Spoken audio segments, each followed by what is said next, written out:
Petra, India's premium steel doors. അഴകിലും ഉറപ്പിലും കാലാതീതം. സ്വർണ്ണവിലയിൽ മണിക്കൂറുകൾക്കുള്ളിൽ വൻ കുതിച്ചുചാട്ടം. നിലവിൽ പവന് വില 1,3640 രൂപയിലെത്തി. സ്വർണം വാങ്ങുന്നവർക്ക് നിരക്കിലെ ഈ കുതിപ്പ് വലിയ ആശങ്കയാണ് സൃഷ്ടിക്കുന്നത്. വരും ദിവസങ്ങളിലും വിപണിയിൽ സമാനമായ ഏറ്റക്കുറച്ചിലുകൾ തുടരാനാണ് സാധ്യതയെന്ന് സാമ്പത്തിക വിദഗ്ധർ പറയുന്നു. അടിപൊളി, ട്രെൻഡ് മാറി. സ്വർണ്ണവില സുല്ലിട്ട് പിന്നോട്ടില്ല, മുന്നോട്ടുള്ള കുതിപ്പ് തന്നെ. അതെ, സ്വർണ്ണവില തൽക്കാലം 1,00,000 താഴേക്കില്ല എന്ന് ഉറപ്പിച്ചിരിക്കുകയാണ്. കാരണം ഉച്ചയ്ക്കും വൻ തിരിച്ചുകയറ്റമാണ് പവൻ വില നടത്തിയിരിക്കുന്നത്. കേരളത്തിൽ വേറൊരു ട്രെൻഡിലേക്ക് കാര്യങ്ങൾ പോകുന്നു എന്ന് തന്നെയാണ് വിപണി വിദഗ്ധരും പറയുന്നത്. വലിയ മാറ്റമാണ് രേഖപ്പെടുത്തുന്നത്. രാവിലെ കുറവ് രേഖപ്പെടുത്തിയിരുന്നു. അപ്പോൾ ആ വില കണ്ട് സ്വർണ്ണാഭരണം വാങ്ങാൻ തീരുമാനിച്ചവർക്ക് ഉച്ച കഴിഞ്ഞ് തിരിച്ചടി തന്നെയാണ്. വലിയ വർധനവ് തന്നെയാണ് ഇപ്പോൾ രേഖപ്പെടുത്തുന്നത്. നിലവിൽ പവൻ 880 രൂപ വർദ്ധിച്ച് 1,3640 രൂപയിലാണ് വ്യാപാരം. ഗ്രാമിന് 110 രൂപയാണ് കൂടിയത്. 12,955 രൂപയാണ് ഇന്നത്തെ വിപണി വില.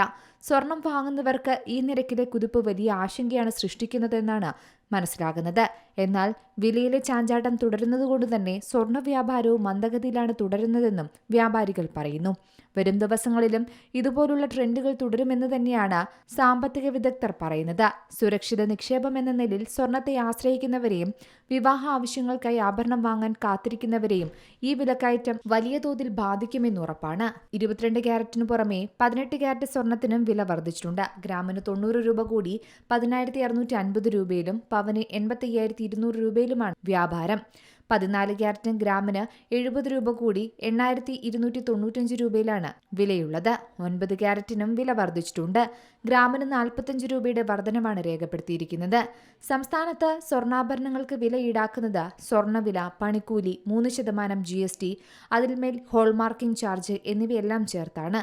എന്തായാലും ഉപഭോക്താക്കൾ തിരഞ്ഞെടുക്കുന്ന ആഭരണത്തിന്റെ ഡിസൈൻ അനുസരിച്ച് അതിലും മാറ്റം വരാനുള്ള സാധ്യത കൂടുതലാണ്. ഇപ്പോൾ രാജ്യാന്തര വിപണിയിലെ വ്യതിയാനങ്ങൾ അനുസരിച്ചാണ് സംസ്ഥാനത്തെ സ്വർണ്ണവിലയിലും മാറ്റങ്ങൾ വരുന്നത്. അമേരിക്കൻ കേന്ദ്ര ബാങ്കായ ഫെഡറൽ റിസർവ് പലിശ നിരക്കുകൾ വരുത്തുന്ന മാറ്റങ്ങൾ, ഡോളറിന്റെ മൂല്യം, രൂപയുടെ വിനിമയ നിരക്ക് എന്നിവയെല്ലാം സ്വർണ്ണവിലയെ നേരിട്ട് സ്വാധീനിക്കുന്നുണ്ട്. കൂടാതെ ആഗോളതലത്തിലുള്ള സാമ്പത്തിക അനിശ്ചിതത്വങ്ങളും പിരിമുറുക്കങ്ങളും നിക്ഷേപരെ സ്വർണത്തിലേക്ക് ആകർഷിക്കുന്ന ഘടകമായിട്ടുണ്ട്. സുരക്ഷിത നിക്ഷേപം എന്ന നിലയിൽ സ്വർണത്തിന് എക്കാലവും വലിയ ഡിമാൻഡാണ് വിപണിയിലും ഉള്ളത്. വരും ദിവസങ്ങളിലും ഇത്തരത്തിലുള്ള ചലനങ്ങൾ പ്രതീക്ഷിക്കാമെന്ന് തന്നെയാണ് വ്യാപാരികളും നൽകുന്നത്. എന്തായാലും സ്വർണ്ണവിലയിലെ ചാഞ്ചാട്ടം കാരണം വ്യാപാര സ്ഥാപനങ്ങളെല്ലാം അടച്ചുപൂട്ടലിന്റെ വക്കിലാകുമെന്നുള്ളൊരാശങ്കയും വ്യാപാരികൾ പങ്കുവയ്ക്കുന്നു. Business desk, Zee Malayalam news. ഏറ്റവും പുതിയ വാർത്തകളും വിശേഷങ്ങളും വിരൽ തുമ്പിലറിയാൻ സീ മലയാളം ന്യൂസ് എല്ലാ ഡിജിറ്റൽ പ്ലാറ്റ്ഫോമുകളിലും ലഭ്യം.